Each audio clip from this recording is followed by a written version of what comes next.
Lesson 1 के बाद अब हम लोग लेसन 2 को पढ़ेंगे। नाम क्या है लेसन का? तो नए राजा एवं नए राज्य, या फिर नए शासक एवं नए राज्य। तो ये लेसन आप लोग के लिए नया होगा, तो इसको ध्यान से समझिएगा। देखिए 700 से लेकर के 1750 के बीच में कई सारा जो सामंत था, सामंत मतलब जिसके पास अच्छा खासा भूमि था, वो उस पर दूसरों को किसानी करवाता था, खेती उती करवाता था, और सैनिक का कुछ टुकड़ा वो अपने पास रख सकता था, और राजा के अंडर में वो रहता था।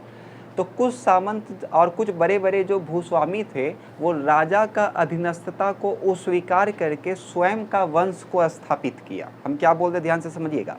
700 से लेकर के 1750 के आसपास के बीच में जो कुछ बड़े बड़े भूस्वामी लोग थे, बड़े बड़े भूस्वामी समझ में आ रहा है ना, बड़े बड़े भूस्वामी और सामंत लोग थे, वो अपने राजा, जिस राजा का भी वो अधीनस्थ था, उसका अधीनस्थता को स्वीकार करके वो स्वयं को स्वतंत्र घोषित किया और स्वयं में वंश घोषित कर दिया। अब उसी वंश के बारे में आपको इसमें पढ़ना है, दो वंश के बारे में आपको इसमें पढ़ना है। पहला राष्ट्रकूट वंश और दूसरा पढ़ना है आपको चोल वंश। नाम है चोर, चोर नहीं बोलना है, चोल। दो वंश के बारे में पढ़ना है, फिर आपका ये चैप्टर खत्म हो जाएगा, इसलिए इसको ध्यान से समझिएगा। अभी तो फिलहाल हल्का फुल्का ही पढ़ेंगे हम लोग चोल और राष्ट्रकूट के बारे में। क्लास 11th का एंशिएंट हिस्ट्री में आपको इसको डिटेल में पढ़ना है, अभी तो आपको हल्का फुल्का ही इसमें पढ़ना होगा। चलिए परिचय में आप डैश दे करके पहले लिखिए 700 से 1750 के बीच, 700 से 1750 के बीच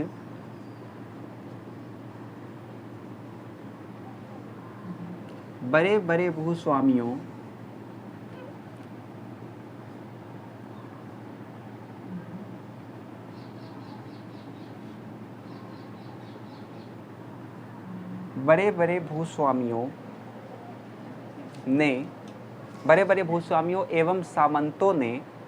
एवं सामंतों ने किसी राजा के अधीनस्थता को अस्वीकार करके, किसी राजा के अधीनस्थता को अस्वीकार करके स्वयं में वंश घोषित किया,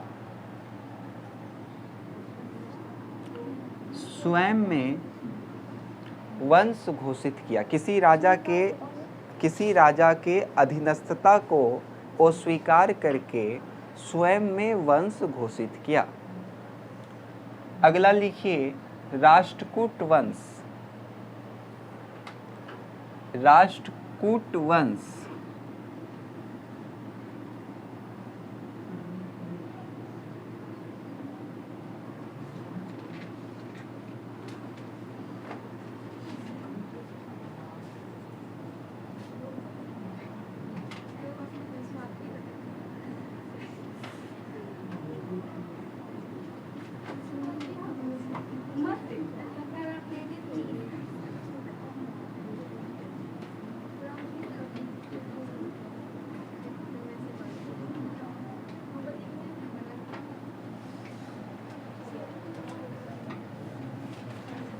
देखिए इसको ध्यान से समझिएगा।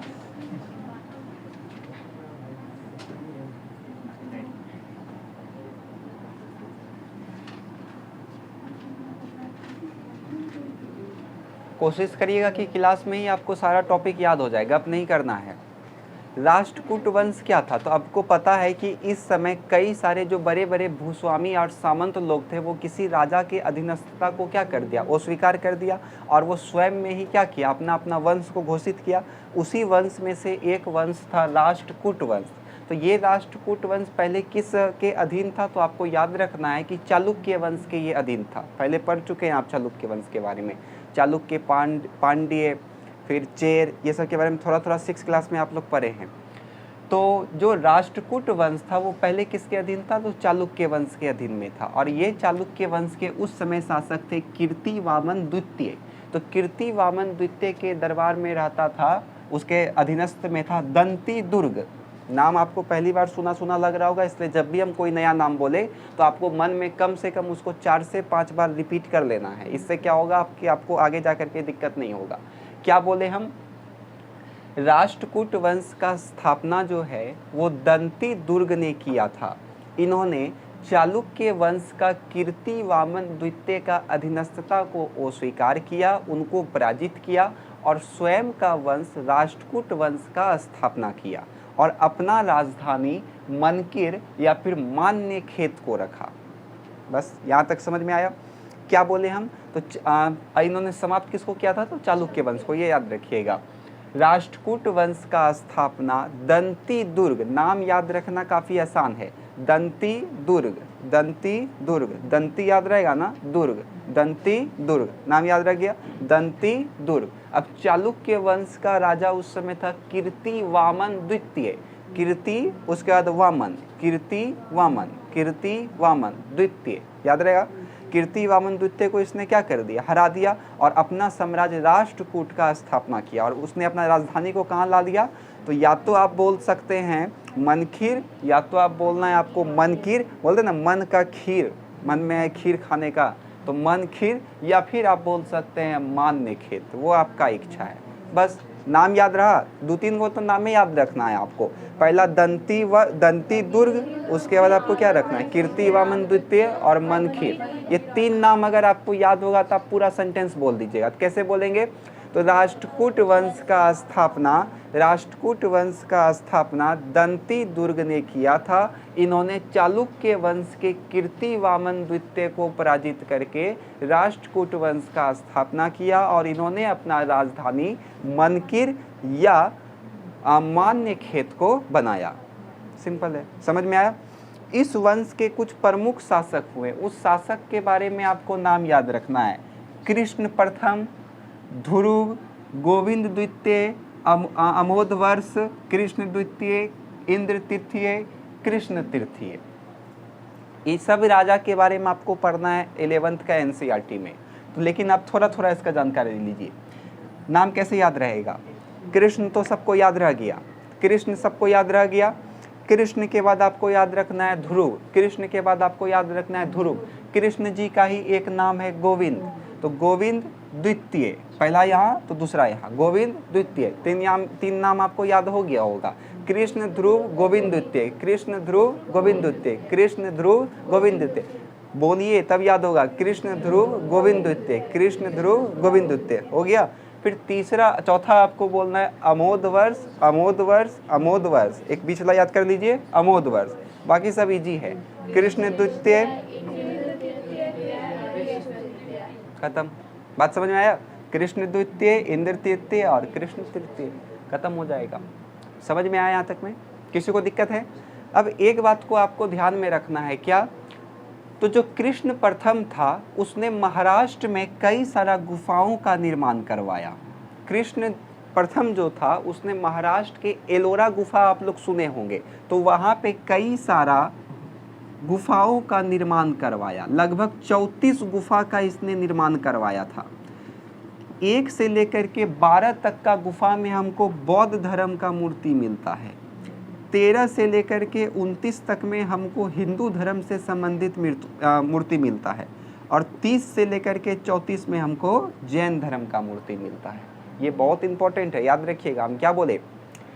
कृष्ण प्रथम ने महाराष्ट्र में एलोरा का गुफा को निर्माण करवाया। इन्होंने लगभग 34 गुफाओं का निर्माण करवाया था, जिसमें से 1 से 12 गुफा में बौद्ध धर्म का मूर्ति से संबंधित है, 13 से 29 में हिंदू और 30 से 34 में जैन धर्म का संबंधित है। इसमें से भी जो सबसे प्रसिद्ध है वो 15वां नंबर गुफा प्रसिद्ध है। क्यों? क्योंकि 15वां में नरसिंह भगवान को दिखाया गया है। नरसिंह भगवान समझते हैं ना आप लोग? कौन थे नरसिंह भगवान? पूरा शरीर उनका मानव का था और सिर किसका था? शेर का था, जो हिरण्यकश्यप को मारे थे चौखट पे बैठ करके। तो 15वां गुफा में नरसिंह भगवान का आकृति को दिखाए हैं। समझ में आया? अब इस ध्रुव के बारे में सीखिएगा। त्रिपक्षीय संघर्ष किसके किसके बीच में हुआ था और क्यों हुआ था, इसको आपको समझना है। पहला तो राष्ट्रकूट, दूसरा आपको बोलना है गुज्जर प्रतिहार और तीसरा आपको बोलना है पाल वंश। पाल वंश में भी किसके साथ? तो धर्मपाल, और गुज्जर प्रतिहार में वत्सराज, और इसमें तो आपको पता ही है कौन, तो ध्रुव। ये सब लड़ा किसके लिए, तो कन्नौज के लिए ये लड़ा, गंगा नदी के किनारे बसा था ये कन्नौज। कन्नौज के लिए ये तीनों वंश जो है आपस में लड़ता रहा कि मेरा है, ये मेरा है, ये मेरा है।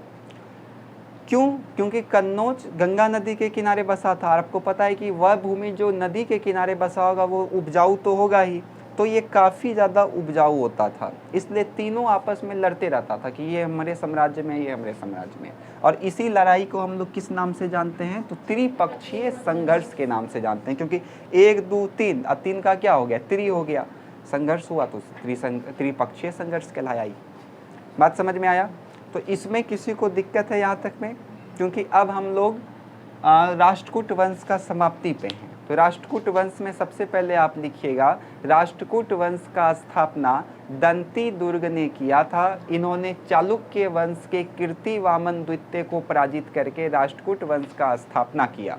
ठीक है, यहाँ तक में इन्होंने अपना राजधानी मनखीर या मान्यखेत को बनाया। इसके साथ साथ इसके कुछ प्रमुख शासक के नाम इस प्रकार हैं, क्या क्या हो जाएगा बताइए, कृष्ण प्रथम, ध्रुव, गोविंद द्वितीय, अमोद वर्ष, कृष्ण द्वितीय और इंद्र तृतीय और कृष्ण तृतीय। याद हो गया ना, बस सिंपल है। कृष्ण प्रथम ने महाराष्ट्र में कई लगभग 34 गुफाओं को बनाया। इसमें से भी सबसे प्रमुख है एलोरा का गुफा जो 15 संख्या, उसमें नरसिंह भगवान के छायाकृति हम लोगों को देखने मिलता है। और 1 से लेकर के 12 तक में बौद्ध धर्म से संबंधित है, 13 से 29 हिंदू और 30 से 34 में जैन धर्म का चर्चा हम लोगों को मिलता है। समझ में आया। फिर एक ध्रुव के बारे में बोल दीजिएगा कि राष्ट्रकूट वंश के ध्रुव, गुर्जर पतियार के वत्सराज और पाल वंश के धर्मपाल गंगा नदी के किनारे बसा हुआ कन्नौज को लेकर के आपस में युद्ध करते थे, जिसे हम लोग त्रिपक्षीय संघर्ष के नाम से जानते हैं। खत्म हो गया, समझ में आया। दिक्कत है किसी को, याद हो गया ना सबको, लिखिए।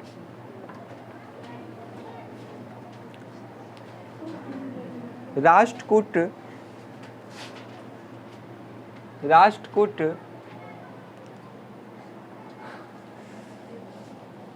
पैर दुखने लगता है खरारते रहते।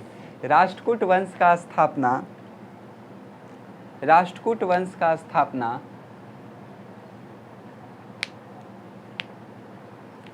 दंती दुर्ग ने चालुक्य वंश के कीर्तिवामन द्वितीय को हराकर किया था।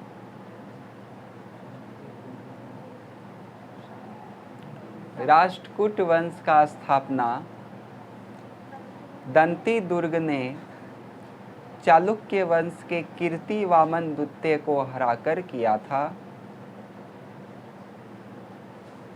कीर्तिवामन द्वितीय को हराकर किया था। हो गया। इस वंश का राजधानी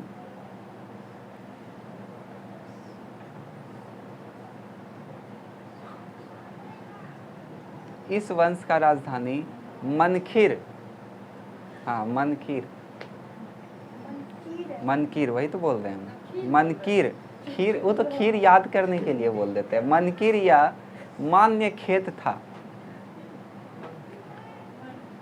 हाँ मनकीर या मान्य खेत था। हो गया, मनकीर या मान्य खेत था। हाँ हो गया। इस वंश के कुछ प्रमुख शासक, लिखिए धीरे से बोलेंगे, लिखिए। इस वंश के कुछ प्रमुख शासक, आप दोनों पीछे काहे जाके बैठ गए हैं, ऑफर्ड फील नहीं हो रहा है, कल से आगे बैठ जाइएगा। कुछ प्रमुख शासक लिख दीजिए नाम, हाँ सबको कोमा दे दे के लिख लीजिए सतो।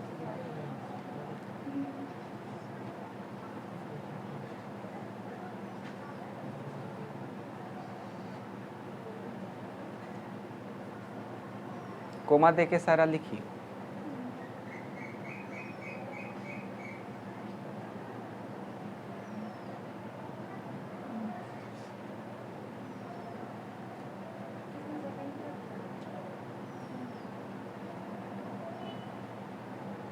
इस लेसन का ऑब्जेक्टिव आज ही करवाएंगे, इसलिए ध्यान से इसको पढ़िएगा। हो गया?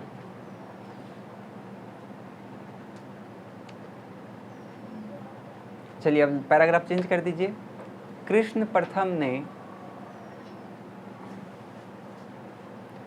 प्रथम ने महाराष्ट्र के एलोरा में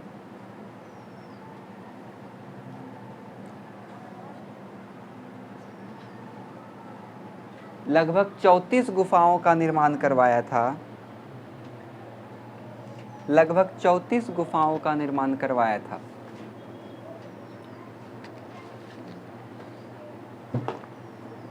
चलिए लिख दीजिए। 1 से 12 तक में बौद्ध धर्म, उसी प्रकार से 13 से 29 तक में हिंदू धर्म, 30 से 34 में जैन धर्म।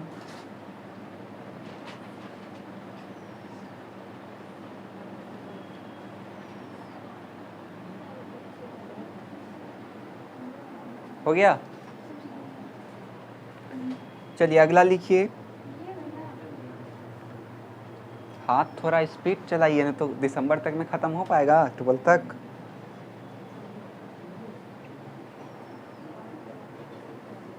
तब पता चलेगा अगला दिसंबर चला गया है सर।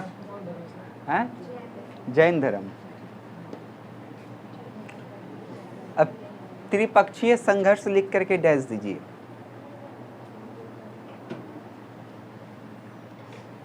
त्रिपक्षीय संघर्ष लिख करके डैश दीजिए और इसमें लिखिए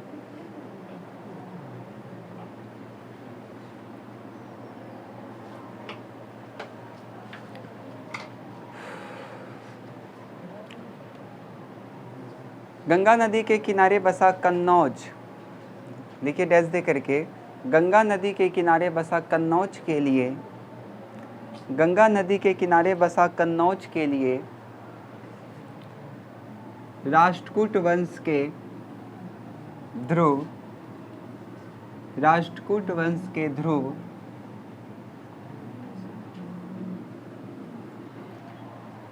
गुज्जर प्रतिहार के वत्सराज, गुज्जर प्रतिहार के वत्सराज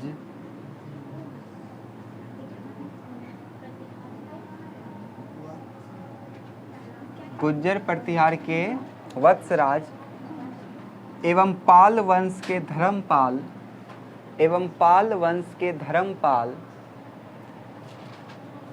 एवं पाल वंश के धर्मपाल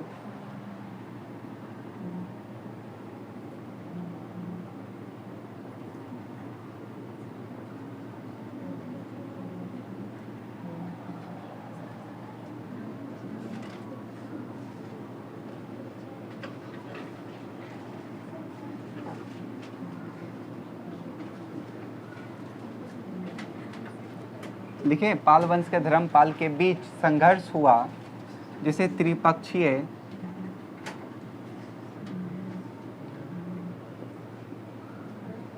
त्रिपक्षीय संधि संघर्ष कहा जाता है।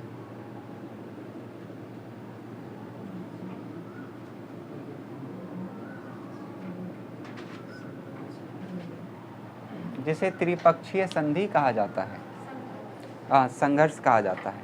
अगला टॉपिक लिखिए धन के लिए युद्ध, धन के लिए युद्ध।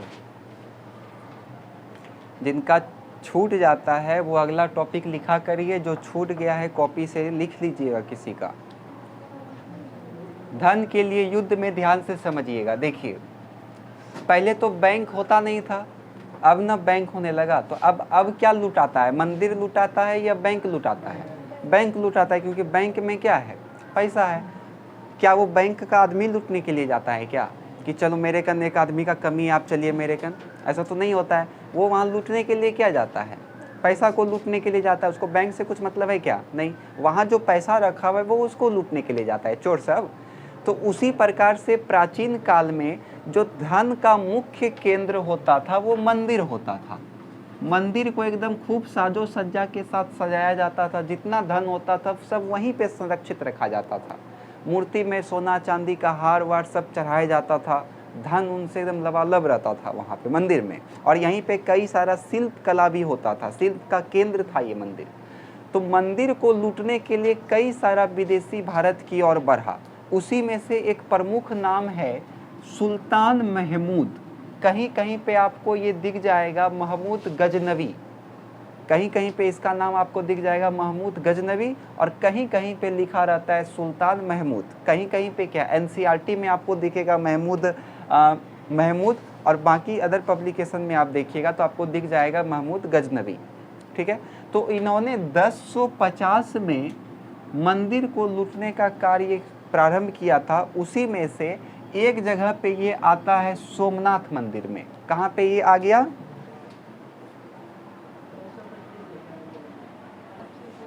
चलिए समझिएगा। तो महमूद गजनवी जो था वो लगभग 1025 में बढ़ता है किधर? भारत की ओर। भारत में भी कहाँ? तो सोमनाथ मंदिर आप लोग सुने होंगे, गुजरात में है सोमनाथ मंदिर। तो वहाँ पे वो लूटने के लिए जाता है, मंदिर लूटने के लिए वो जाता है। मंदिर से मूर्ति लूटने जाएगा कि वो सोना चांदी लूटने के लिए जाएगा? सोना चांदी लूटने के लिए जाएगा।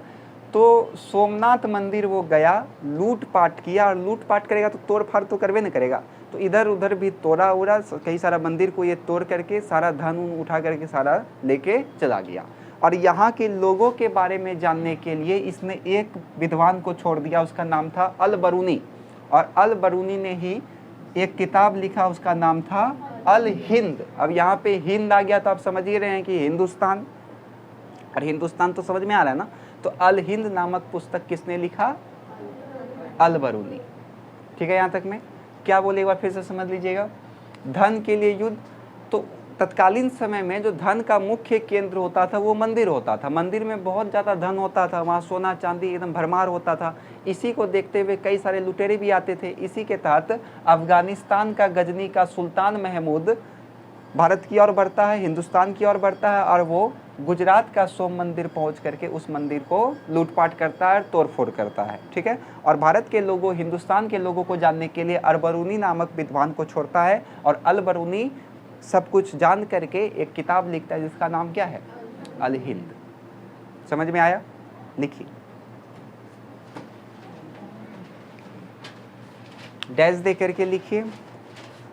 प्राचीन काल में धन का प्रमुख केंद्र मंदिर होते थे। धन का प्रमुख केंद्र मंदिर होते थे। धन का प्रमुख केंद्र मंदिर होते थे।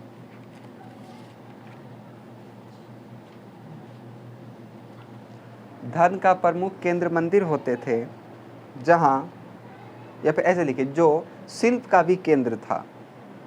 जो शिल्प का भी केंद्र था। शिल्प सही का राजा लोपो, जो शिल्प का भी केंद्र था। इसी को लूटने के लिए कई लुटेरे आते थे। इसी को लूटने के लिए कई लुटेरे आते थे। उसी में से अफगानिस्तान के गजनी के सुल्तान महमूद था। अफगानिस्तान के गजनी का, उसी में से अफगानिस्तान के गजनी के सुल्तान महमूद था, जिसने गुजरात के सोमनाथ मंदिर को लूटा एवं तोड़फाड़ किया।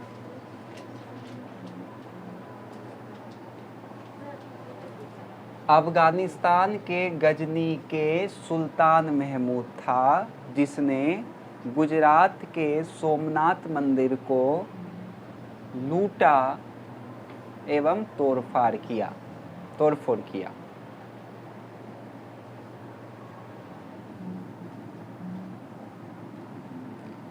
तथा वहाँ के लोगों को जानने के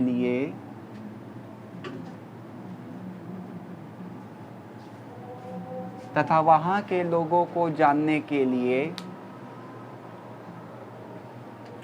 अल-बरूनी नामक विद्वान को, तथा वहाँ के शासक को लोगों को जानने के लिए अल-बरूनी नामक विद्वान को छोड़ के गया, जिसने अल हिंद नामक पुस्तक लिखा।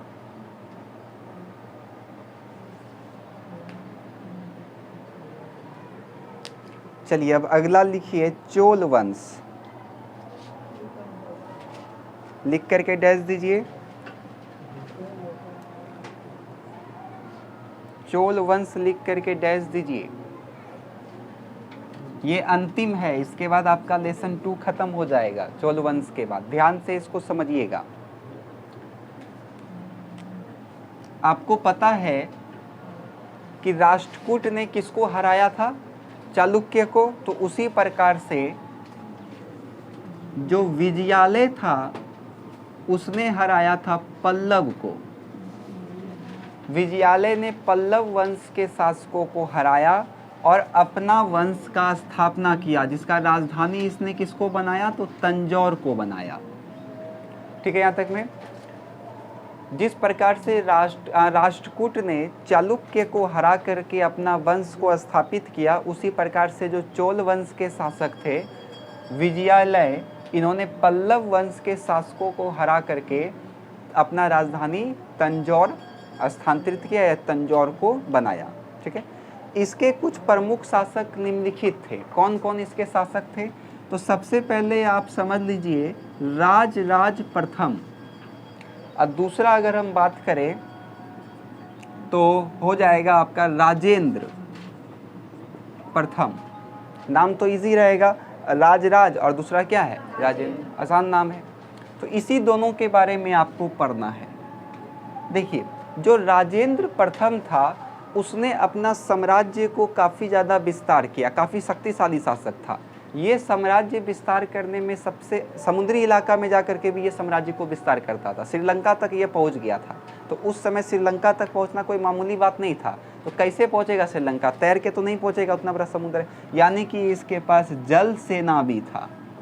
जल सेना यानी कि नौसेना समझते हैं ना, यही इसका सबसे बड़ा खूबी था चोल वंश का, कि इसके पास सेना तो था लेकिन सेना में इसके पास जल सेना अर्थात नौसेना भी था, जो अभी फिलहाल किसी के पास नहीं था उस समय तक, इसके पहले तक में जो इसके पास था राज के पास। बात समझ में है?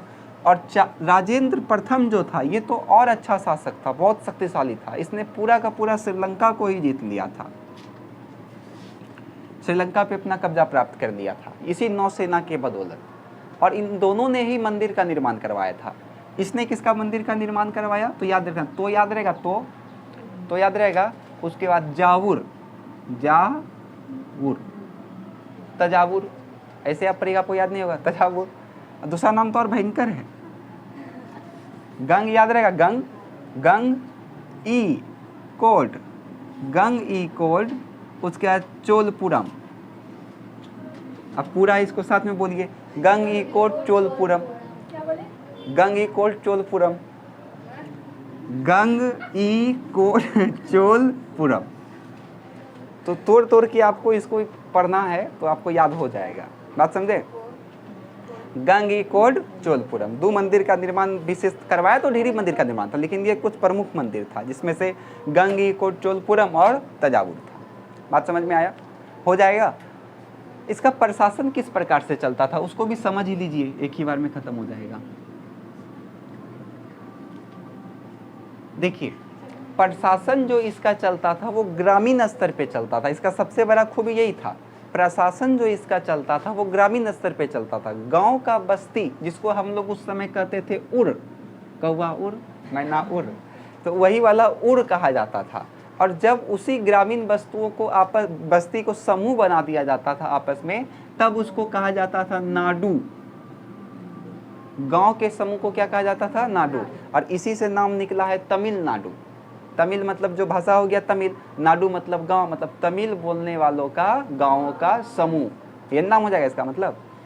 तो जो इसका प्रशासन चलता था वो गांव के आधार पे चलता था, ग्रामीण प्रशासन चलता था, गांव परिषद के आधार पे चलता था। इस सबसे बड़ा खूबी इसका यही था कि इसका जो प्रशासन चलता था वो ग्रामीण स्तर पे चलता था।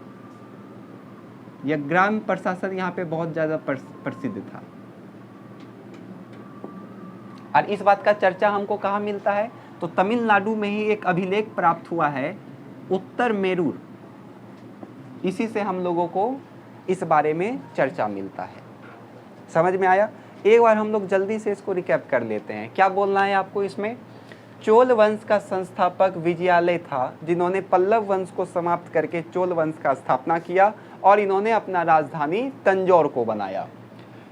इसके कुछ प्रमुख शासक निम्नलिखित थे। पहला आपको बोलना है राजराज प्रथम। तो इन्होंने, ये काफ़ी ज़्यादा शक्तिशाली शासक था, इसने अपने साम्राज्य का क्या किया, विस्तार किया। इनके पास जल सेना अर्थात नौसेना भी था। इन्होंने तंजावुर मंदिर का भी निर्माण करवाया। दूसरा आपको बोलना है राजेंद्र प्रसाद। तो राजेंद्र प्रथम ये भी काफ़ी ज़्यादा शक्तिशाली शासक था। इसने भी अपना साम्राज्य का विस्तार किया। ये श्रीलंका तक अपना विजय सेना को लेकर के चल गया था। इन्होंने भी अपने शासनकाल में गंग ईकोड चोलपुरम नामक मंदिरों का निर्माण करवाया। फिर प्रशासन कैसे चलता था इसमें, तो चोल वंश का जो प्रशासन चलता था वो ग्रामीण स्तर पर चलता था। ग्रामीण प्रशासन यहाँ काफ़ी ज़्यादा महत्वपूर्ण था। गाँव का जो बस्ती होता था उसको उर कहा जाता था, और गाँव का जो समूह हो जाता था उसके हम लोग कहते थे नाडु। बात समझ में आया। और उन्हीं के द्वारा प्रशासन को चलाया जाता था। चोल वंश के बारे में हमको जानकारी जो है वो तमिलनाडु में ही एक अभिलेख मिला है, उत्तर मेरूर, इसी से हमको ज्ञात होता है। समझ में आया है सबको? किसी को दिक्कत है यहाँ तक में? चलिए लिख लीजिए इसको फटाफट। पल्लव वंश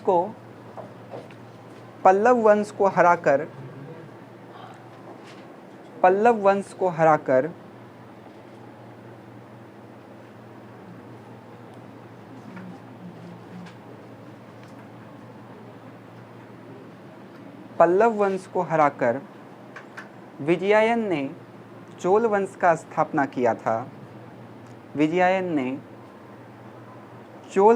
स्थापना किया था।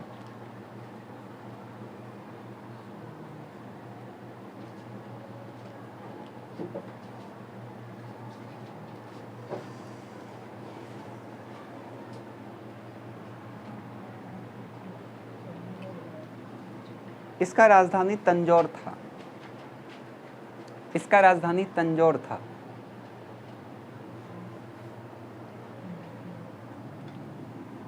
चलिए इसमें लिखिए इस वंश के कुछ प्रमुख शासक।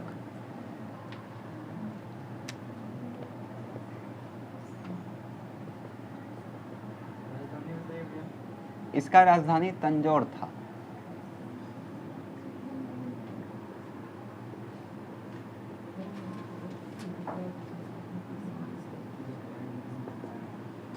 चलिए राजराज प्रथम लिख करके डैश दीजिए।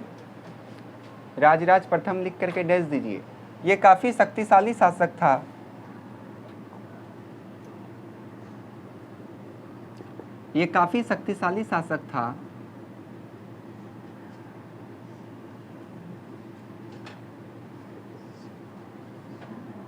इन शासकों के पास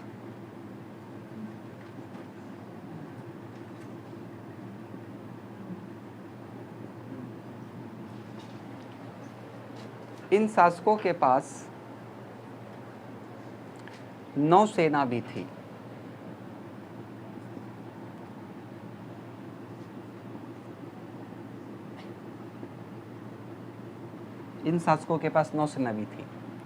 इन्होंने तंजावुर नामक मंदिर का निर्माण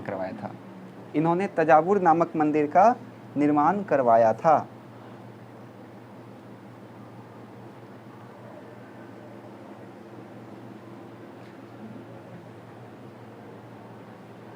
वहां लिखा हुआ है।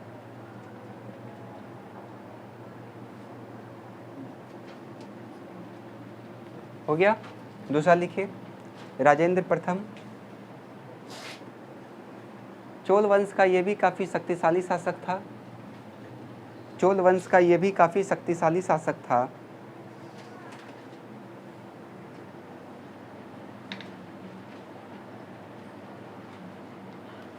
जो श्रीलंका तक अपने जीत को हासिल किया था।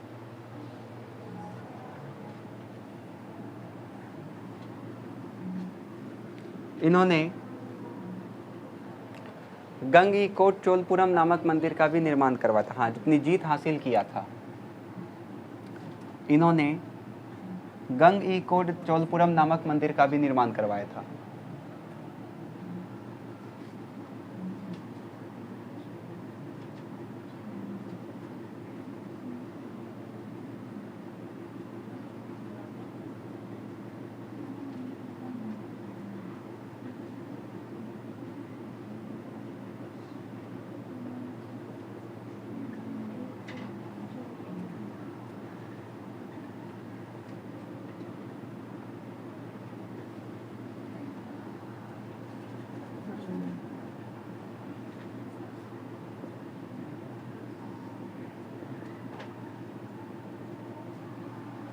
हो गया। प्रशासन लिख करके डैश दीजिए,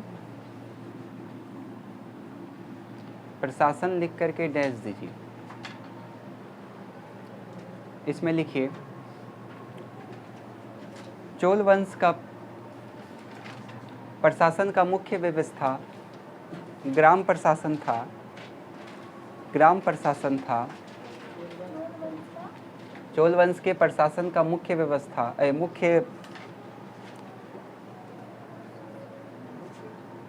चोल वंश के प्रशासन का महत्वपूर्ण भाग लिख दीजिए, महत्वपूर्ण भाग या महत्वपूर्ण व्यवस्था लिखे तो कोई दिक्कत नहीं। ग्रामीण प्रशासन था, महत्वपूर्ण भाग ग्रामीण प्रशासन था। गांव के समूह को उर कहा जाता, गांव के बस्तियों को उर कहा जाता था, गांव के बस्तियों को उर कहा जाता था तथा इसके समूह को नाडू कहा जाता था।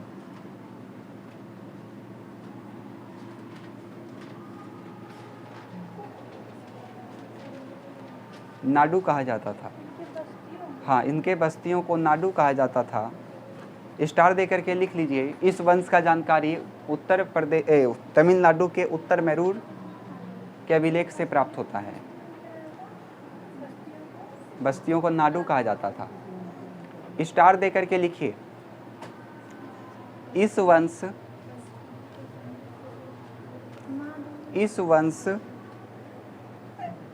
का जानकारी तमिलनाडु से प्राप्त उत्तर मैरूर अभिलेख से प्राप्त होता है। उत्तर मैरूर अभिलेख से प्राप्त होता है। चलिए एक मिनट के लिए सब बोर्ड देखिए। हाँ, उत्तर तमिलनाडु से प्राप्त उत्तर मैरूर अभिलेख से प्राप्त होता है। सब यहाँ बोर्ड देखिए। भूमि का वर्गीकरण में आपको बोलना है, पहला जो भूमि का वर्गीकरण था वो था आपका वल्लिन वगाई। ये कौन सा भूमि था? तो गैर ब्राह्मण को जो दान में दिया जाता था उसको हम लोग कहते थे वल्लिन वगाई। ठीक है। अगला ब्रह्मदेय, मतलब कि ब्राह्मण को जो भूमि दिया जाता था उसको कहा जाता था ब्रह्मदेय।